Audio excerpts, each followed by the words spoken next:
फिर मुबारकबाद पूरी टीम को, और सबसे ज़्यादा अहम होते हैं दो लोग जो हैं, डायरेक्टर और उसके प्रोड्यूसर यानी निर्माता और निर्देशक। तो एडम साहब को और मनीष दोनों के लिए मैं चाहूँगा एक बार जोरदार तालियां बजाएं, जिन्होंने इस भव्य फिल्म की कल्पना की है। और जो सह कलाकार हैं ये इंट्रोड्यूस करा रहे हैं शेखर जी सन, पर मुझे ऐसा लगता है कि जब हम घर से बाहर आते हैं, we not father and son, we are competitors. तो हम लोग को एक्टर्स हैं, and my entire effort in this project would be to do better than him, because as they say charity begins at home and so does the competition. तो ये बहुत ज़रूरी हो जाएगा कि, और बेटी के बारे में तो सिर्फ इतना कह सकता हूँ कि बाप पे बेटा, उससे भाई पे घोड़ा, बहुत नहीं तो थोड़ा थोड़ा। तो ये सब लोग जो हैं वो करिश्मा करके दिखाने वाले हैं, सुमीत से और स्टेफी हैं यहाँ, इनसे पहली बार मुलाकात हुई है, and she is a very well known face down south. और साथ में जितने लोग हैं यहाँ पर, उन सबों का शुक्रिया अदा करता हूँ। ये हमारी खुशकिस्मती है कि हम सब मिलकर इसमें काम कर रहे हैं, और जब भी ऐसे किसी भी तस्वीर की कल्पना की जा सकती है तो इसी सोच के साथ कि इसको बेहतर से बेहतर बनाएंगे और सब फिल्मों से अलग बनाएंगे, जुदा बनाएंगे। हालांकि एक कठिन सा ये एक सवाल हो जाता है जब आपसे पूछा जाता है कि ये और फिल्मों से कैसे अलग होने वाला। आप कहते हैं कि जब वो, हमारी ये कोशिश है कि हम इसे और फिल्मों से जुदा बनाएं, अलग बनाएं। तो आपके किरदार में क्या खासियत है, तमाम सवाल जो उठेंगे, उसके एवज में सिर्फ इतना ही कहना चाहता हूँ कि पहली दफ़ा ज़िंदगी में ये किरदार मैंने सिर्फ इसलिए चुना है क्योंकि मुझे इसकी दाढ़ी बहुत पसंद है। ये आप देख सकते हैं। So he looks different, and I am sure Hussain Zaidi नाम का एक किरदार है जो एक सीरियन टेररिस्ट भी है, बिजनेसमैन भी है। इसका जो ग्राफ मनीष ने मुझे सुनाया वो बहुत ही खूबसूरत। तो फिल्म का जो नसीब है, उसकी किस्मत उसी वक्त पता चल जाती है जब डायरेक्टर आपको उसका नरेशन देता है, वो किस सफाई से देता है, और उसका फ्लो कैसा रहता है, उसका ग्राफ उसके सर पे, उसके दिमाग, उसके जहन में कितना अच्छे से छपा है, ये नरेशन के दौरान पता चल जाता है। तो मेरे ख्याल से Manish is very crystal clear about his subject, about all the characters that he sketched on his mind. और अध्ययन का रोल भी बहुत ही खूबसूरत है। आपको जैसा कि इनके बारे में बताया गया कि एडम के बारे में, Adam Sally, right, Adam Sally, he has been in Scotland Yard and he's been a cop, he's a producer, he's an actor। तो ये बड़ी बात होती है कि एक आदमी में इतने सारे गुण हों। मुझे ऐसा लगता है कि जब अच्छे लोग अच्छी नीयत के साथ और पूरी सकारात्मकता के साथ जब जुड़ते हैं तो चीज़ें अच्छी होनी ही हैं, इसमें कोई दो राय नहीं है। फराड़ा साहब, आपका भी बहुत शुक्रिया अदा करते हैं, आप इतने दूर से तशरीफ़ लाए दिल्ली, खास इस उत्सव के लिए, इस जलसे के लिए। तो एक बार हम चाहेंगे कि फराड़ा साहब के लिए तालियां बजाते हैं, और भी जो लोग यहाँ बैठे हैं वो सब हमारे लिए सब श्रेष्ठ हैं, सब अच्छे हैं, जिन्होंने अपना वक्त निकाला है इसके लिए। और मैं उम्मीद करता हूँ और मेरी शुभकामनाएं इस फिल्म के लिए, और मैं ईश्वर से प्रार्थना करूँगा कि किंग्स ऑफ माफिया सिर्फ एक शुरुआत नहीं है, बल्कि एक जर्नी है जो आगे जाने कहाँ ख़त्म होगी। पर जैसा कि आप देख सकते हैं लिखा है कि चैप्टर 1, अभी चैप्टर 2, चैप्टर 3, 4 कहाँ तक जाती है ये देखना। पर मैंने शुरुआत में जैसे बात कही कि अच्छी नीयत से अगर आप कुछ भी करने के लिए आगे निकले तो उसका अंजाम अच्छा ही होगा। तो मेरी शुभकामनाएं आप सबों के साथ, और आप लोग का एक बार फिर से बेहद शुक्रिया। सबसे पहले थैंक यू एवरीवन। और माइक बंद है। हाँ, मैं बहुत ऑब्वियसली बहुत एक्साइटेड हूँ यहाँ पर होने के लिए, और आई थिंक ये साल मेरे लिए बहुत स्पेशल होने वाला है, बिकॉज बहुत से काम मैं करने जा। लोग मुझसे अक्सर पूछते हैं, सर आश्रम के बाद आप दिख क्यों नहीं रहे? तो होपफुली मैं इतना दिखूंगा, आप लोग बोल रहे हैं मुझसे, बट बहुत कुछ होने वाला है। The fact that I am bringing my note, working with the biggest director in the country today, इसके बारे में अभी अनाउंसमेंट नहीं हो चुकी है, but so many exciting things that are happening today. Manish ji, सबसे पहले thank you so much for you know having all the faith and trust in me to play the title role of Jimmy D'Souza. और मैं बहुत excited हूँ sir, thank you so much again being my producer and sort of having faith in me. और ज़्यादा इसके बारे में कुछ नहीं कहूँगा, बस ऐसा किरदार मैंने प्ले नहीं किया है, so I am excited and thank you Steffi for being a part of this. Thank you everyone, thank you Sonu जिसकी वजह से ये प्रोजेक्ट यहाँ तक आया, थैंक यू सो मच। उसको तो मैं भूल ही नहीं सकता लाइफ में। सर थोड़ा कहानी के बारे में कुछ बताइए आप प्लीज़। जो बातें शेखर सर ने कही, मैं बचपन में जब मैं बिहार में पैदा हुआ और शेखर सर को देख कर बड़ा हुआ, तो सबसे बड़ी चीज़ है कि उनके सामने बैठना, उनके बगल में बैठना मेरे लिए बहुत ही इज्जत वाली बात है। और एक अभिनेता के लिए और एक उनका एक प्रशंसक होने के नाते मैं बड़ा खुश भी हूँ। और जब मैं इनको नरेशन देने गया था तो थोड़ा नर्वस भी था, लेकिन मैंने कोशिश की एक अच्छी स्टोरी सुनाने की। और सर ने सुनने के बाद उन्होंने जो रिएक्शन दिया वो मेरे लिए बहुत गर्व की बात है। और उसके बाद फिर मैंने एक्चुअली सर से पहले मैंने अध्ययन को ये स्टोरी सुनाई थी और उन्हें बहुत पसंद आया था। और एक लंबा प्रोसेस है, बिकॉज जो हमारे फिल्म के प्रोड्यूसर हैं मिस्टर एडम सैनी, वो उनसे एक बड़ा लंबा रिश्ता है। और मैंने उनके साथ इसके पहले एक फ़िल्म की थी, इस फिल्म का नाम था स्कॉटलैंड, कई सारे अवार्ड्स मिल चुके हैं इस फिल्म को। तो उसके बाद एक समय लगा, कुछ लंबा समय, जब फिर से एडम सर को मैंने इंडिया इनवाइट किया कि एक और कुछ बनाते हैं साथ में। तो ये बेसिकली एक किंग्स ऑफ माफिया, ये एक सीरीज़ है जो 100 एपिसोड्स की होगी, जिसमें ये पहला सीज़न है हमारा जो 10 एपिसोड का होगा। इसके बाद जो है हम तकरीबन 100 एपिसोड इसका बनाएंगे। और ये जो कहानी है ये सीरियन माफिया, सीरियन टेररिस्ट के ऊपर बेस्ड है। और पहली बार शेखर सर इसमें एक बहुत ही अलग किरदार प्ले करने जा रहे हैं, जो मेरे लिए भी, जब मैंने इनका गेटअप और भी इनका पूरा स्ट्रक्चर देखा तो मैं बड़ा हतप्रभ रह गया कि मतलब सर का उस रूप में आना ये पहली बार हो रहा है।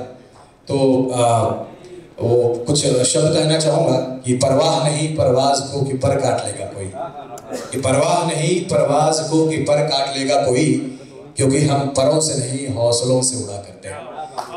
तो बस आप लोगों का प्यार और आशीर्वाद हमें चाहिए। और आप सब हमसे, कुछ लोग बड़े हैं और कुछ लोग हम साथी हैं, कुछ लोग छोटे हैं, सबका प्यार और आशीर्वाद मेरे लिए, इस प्रोजेक्ट के लिए आप लोगों की शुभकामनाएं हमें की आवश्यकता है। और बहुत जल्दी हम मार्च में इसको हम फ्लोर पे लेके जा रहे हैं। इसकी पूरी शूटिंग विदेशों में करने वाले हैं, तो आप लोगों का प्यार और आशीर्वाद। So thank you so much. मैं बहुत एक्साइटेड हूँ क्योंकि मैंने जितनी भी फिल्म्स की है, मेरा कैरेक्टर और इसमें जो मैं प्ले कर रही हूँ इसका कैरेक्टर बहुत डिफरेंट है। अब you can see in the poster में मैं खुद बहुत एक्साइटेड हूँ क्योंकि मैंने ऐसा कुछ प्ले नहीं किया अब तक। So as an actor also जब आप कुछ अलग प्ले करते हैं तो बहुत एक्साइटेड रहते हैं। इट्स फैन मोमेंट मैं बोलूँ या क्या बोलूँ, नर्वस बोलूँ, शेखर सर टू उनके साथ बैठना मेरे लिए बहुत बड़ी बात है। क्योंकि बचपन में जब मैं सोचती थी मैं एक्टर कभी बनूंगी, थैंक यू गॉड ऐसा आज पॉसिबल हो रहा है। But I seen them on screen thinking कि गॉड आई विश कभी मैं इनसे मिल पाऊँ, पर भगवान की बहुत कृपा रही है कि मैं एक्चुअली काम कर रही हूँ उनके साथ। Sir thank you so much for being so sweet. I mean being an actor, अच्छे एक्टर होना तो डेफिनेटली एक अलग बात है, पर आप इतने अच्छे इंसान हैं जो कि बहुत बड़ी बात है। And very happy to share screen with you. अध्ययन, the handsome guy, everyone loves him of course, and I was telling him when he made his debut on screen, I was like, whoa, who is this? What an acting, what a performance. And जब मैं इनसे मिली पहली बार से I was so excited और मैं बहुत खुश हूँ to share screens with so many amazing actors और I hope I do justice. So Kings of Mafia shooting हम जल्दी शुरू कर रहे हैं। आप सबका बहुत शुक्रिया जो भी यहाँ पर आए हैं, thank you so much. And I'm so happy to be part of such a great team. Thank you so much everyone. Thank you. Actually, I'm really grateful and thankful for this project, and I'm grateful to many people here. I'm grateful to Adam sir, with whom I've already worked before, and Manish sir, Shekhar sir, who's there. I think there's a lot to learn from him. I'm really excited, and of course Adyan. I think he's a fantastic actor. I've seen his recent work as well. Like, really excited, and of course, I met her for the first time here, and I can't say much, but I'm thrilled and calm and excited, overwhelmed. Thank you. पहले तो ये कहना चाहूँ कि हर अच्छी चीज़ की शुरुआत Adam से होती है। अब देखिए दुनिया की शुरुआत एडम से हुई और दुनिया कितनी हसीन हो गई। हाँ? तो अब जाहिर है कि एडम साहब से शुरुआत हो रही है तो फिल्म की शुरुआत भी अच्छी होगी। जैसा कि मैं मजाक में कह रहा था, लेकिन उसमें कुछ हकीकत भी ये है कि ये फिल्म वाकई मैंने इसलिए भी की शुरुआत में क्योंकि मुझे हुसैन ज़ैदी साहब की जो है दाढ़ी बहुत पसंद आई। मुझे ऐसा लगा कि मैं कुछ मुख्तलिफ करने वाला हूँ, अलग करने वाला हूँ। और दूसरी बड़ी एक अजीब सी वजह है, वो ये कि ये पहली बार देख रहा हूँ, इसके लिए आप लोग भी शायद प्रशंसा करना चाहेंगे कि देखेंगे कि पहली बार प्रोड्यूसर और डायरेक्टर इतने वेल ड्रेस्ड हैं और अच्छे तरीके से कपड़े पहन के, वरना प्रोड्यूसर मारा बच्चे उसके चेहरे पर हवाइयाँ उड़ती रहती हैं, वो एक बैग रुपयों का थैला लेके इधर से उधर भागता रहता है, और डायरेक्टर है उसके हाथ में कई धागे रहते हैं, एक चौड़ा सा टीका रहता है, उसके पीछे 4-5 चमचे घूमते रहते हैं असिस्टेंट। तो ऐसा कुछ नहीं है यहाँ पर, ऐसा होना भी नहीं चाहिए क्योंकि ज़माना बदल गया है। वो दुनिया जो एडम ने शुरू की थी, इस एडम की दुनिया से बहुत फ़र्क है। तो ये हम लोग बहुत आगे आ चुके हैं और इनकी सोच बहुत अच्छी है। और जब एक, जैसे मैं कह रहा था कि सोच में जब सफाई होती है, क्लैरिटी होती है, तो उसका अंजाम हमेशा अच्छा होता है। और जब इस सब्जेक्ट के साथ वो आए, हालांकि देखिए कि इस पे कई फिल्में बन चुकी हैं, बन रही हैं और बनते रहेंगी, क्योंकि अंडरवर्ल्ड अपने आप में एक इतना विस्तृत विषय है, इतना वास्ट है ये सब्जेक्ट, और इसमें इतने कैरेक्टर्स हैं, इतने किरदार हैं, उनके बारे में आप जितना कहें, जितने तरीक़े से कहें वो कम है। तो उनमें से बड़े अजीब से भी कैरेक्टर हुए हैं, कुछ बदमाश लोग जो दिल के अच्छे रहे हैं। और मुझे ऐसा लगता है कि जो भी नकारात्मकता है या नेगेटिविटी है या स्टेट ऑफ विलनी है, जो विलन होते हैं उनको विलन दिखना ज़रूरी नहीं होता है कि कोई villainy is a state of mind. आदमी अंदर से बदमाश होता है या उसकी हैवानियत अंदर रहती है, उसके चेहरे से कोई लेना देना नहीं है। हालांकि ये भी सच है कि कुछ दिनों के बाद वो हैवानियत जो है वो धीरे धीरे करके शक्ल पे भी उभरने लगती है। लेकिन बहुत सारे अंडरवर्ल्ड को आप देखेंगे, बोलेंगे इतना हैंडसम आदमी और इतना खूबसूरत आदमी ये सब करता है। बहरहाल इसमें कैरेक्टर्स बहुत अलग अलग हैं, जुदा हैं एक दूसरे से। और मेरे लिए एक्साइटमेंट की बात यह है कि एडम ने ये सोचा कि वो इंग्लैंड में भी फिल्म बना सकते थे और वहाँ के लोकल टैलेंट के साथ ही फिल्म बना सकते थे। तो ये जो उन्होंने ये सोचा कि हम अपने वतन आके अपने लोगों के साथ बनाएं, तो ये एक काबिल तारीफ़ ये बात है और इस बात के लिए हम उनका एहतराम करते हैं। और ये कि उन्होंने मुझे चुना या अध्ययन को चुना, उसके लिए हम उनका शुक्रिया अदा करना चाहते हैं। हालांकि ये भी मैं कह रहा था कि वी आर कंपेटिटर्स, घर से बाहर हम लोग एक्टर्स हैं और हमारा रिलेशनशिप यही होता है कि हम स्टूडियो में जब आते हैं या बाहर कहीं भी कैमरा के सामने आते हैं तो हम सिर्फ किरदार हैं। तो मैं उम्मीद करता हूं कि ये किंग्स ऑफ माफिया जिस ख्वाब को लेकर हम आगे निकले हैं, जिस विषय को लेकर हम आगे निकले हों, जैसा कि मैं बता रहा था कि मनीष के दिमाग में बहुत ज़्यादा क्लैरिटी है। वो न सिर्फ धारा प्रवाह वो बोल भी सकते हैं, वो सोचते भी वैसा है। तो ये काबिलियत बहुत कम लोगों में होती है। कुछ लोग सोच लेते हैं, बता नहीं सकते, जता नहीं सकते, अटक जाते हैं और कंफ्यूज कर देते हैं और ख़ुद भी कंफ्यूज हो जाते हैं। लेकिन मनीष के साथ बड़ी क्लैरिटी थी, आए उन्होंने हर कैरेक्टर, ना सिर्फ, अच्छा अक्सर ऐसा होता है कि डायरेक्टर आता है तो वो सबसे ज़्यादा इम्पोर्टेंस आपको ही देगा और इस तरह से बताएगा कि फिल्म आप ही के लिए बन रही है, जबकि पर्दे पे आप बिल्कुल नहीं दिखाई देते। पता चलता 2 सीन है उसमें। अब पता चला 2 सीन है और आधे सीन वैसे कट गए और आधे सीन हीरो ने कटवा दिया, तो वो कुछ आप दिखाई नहीं देते। इन्होंने जो कहानी सुनाई उसमें मैं इंतज़ार करता रहा कि मैं कब आऊँगा लेकिन जब वो वहाँ तक पहुँचे और वहाँ से सिलसिला आगे बढ़ा तो मुझे लगा कि नहीं, ये बहुत ही खूबसूरत एक किरदार है और उसमें नया किया जा सकता है। देखिए, अभिनेता हमेशा एक नया किरदार ढूंढता रहता है, एक नई शख्सियत ढूंढता रहता है, एक नई पहचान ढूंढता रहता है कि इसमें मेरा जो हुनर है वो मैं उस हुनर को किस तरह से दिखा पाऊँ, अपने क्राफ्ट को कितना और मजबूत कर सकूँ। तो मुझे ऐसा लगा ये किरदार जो है हुसैन ज़ैदी का, ये मैंने पहले अदा नहीं किया है और वो जो आप दिखते हैं या जिसके लिए जाने जाते हैं वो करना तो बहुत ही आसान होता है। जो उम्मीद न हो जनता को, दर्शकों को, वो आप कर गुजरें तो सारे ब्राउनी पॉइंट्स जो हैं वो आपके हिस्से में आते हैं। तो मैं ऐसा करता हूं कि ये जो कॉम्बिनेशन बना है ना, ये ऐसे ही नहीं बनता है। ये सितारे ऊपर वाले बनाते हैं। ये जो अलाइनमेंट है, अलाइनमेंट ऑफ स्टार, जो कौन आएगा, कौन करेगा, कौन किरदार होगा, कौन डायरेक्टर होगा, कौन प्रोड्यूसर होगा, ये सब ऊपर वाला तय करता हो, किसी मकसद से ही किया होगा। तो अब I am keeping my fingers crossed, और मैं उम्मीद करता हूँ कि हम तमाम लोग जब मिल के काम करेंगे तो हम लोग उस कसौटी पे खरे उतरेंगे जिसको लेकर मनीष आगे बढ़े हैं, एडम आगे बढ़े हैं। हम सब मिल के पूरी शिद्दत से, पूरी मेहनत से आगे बढ़ने वाले हैं।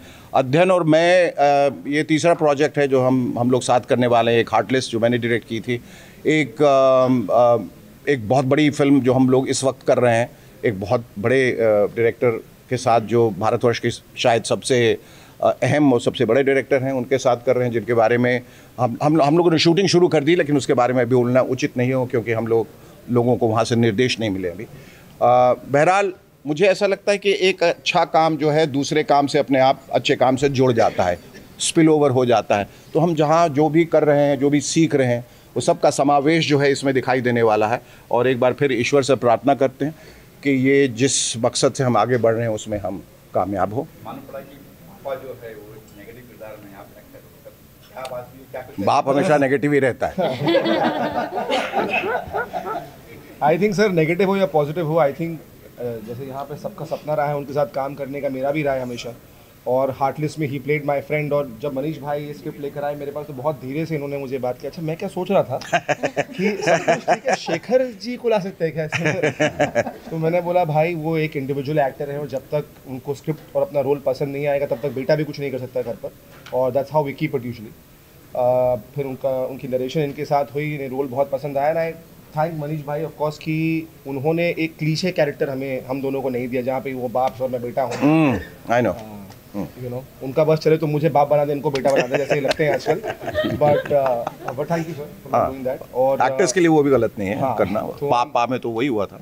हाँ बिल्कुल। मेरा सवाल ये है, एशिया चैप्टर 1 है, एशिया बहुत बड़ी कंट्री है जी, आपको किस कंट्री का माफिया बनाया गया? सर किस कंट्री का माफिया बनाया? सीरिया। सीरिया का माफिया बनाया गया। जिमी डिसूजा का किरदार प्ले कर रहा हूँ मैं।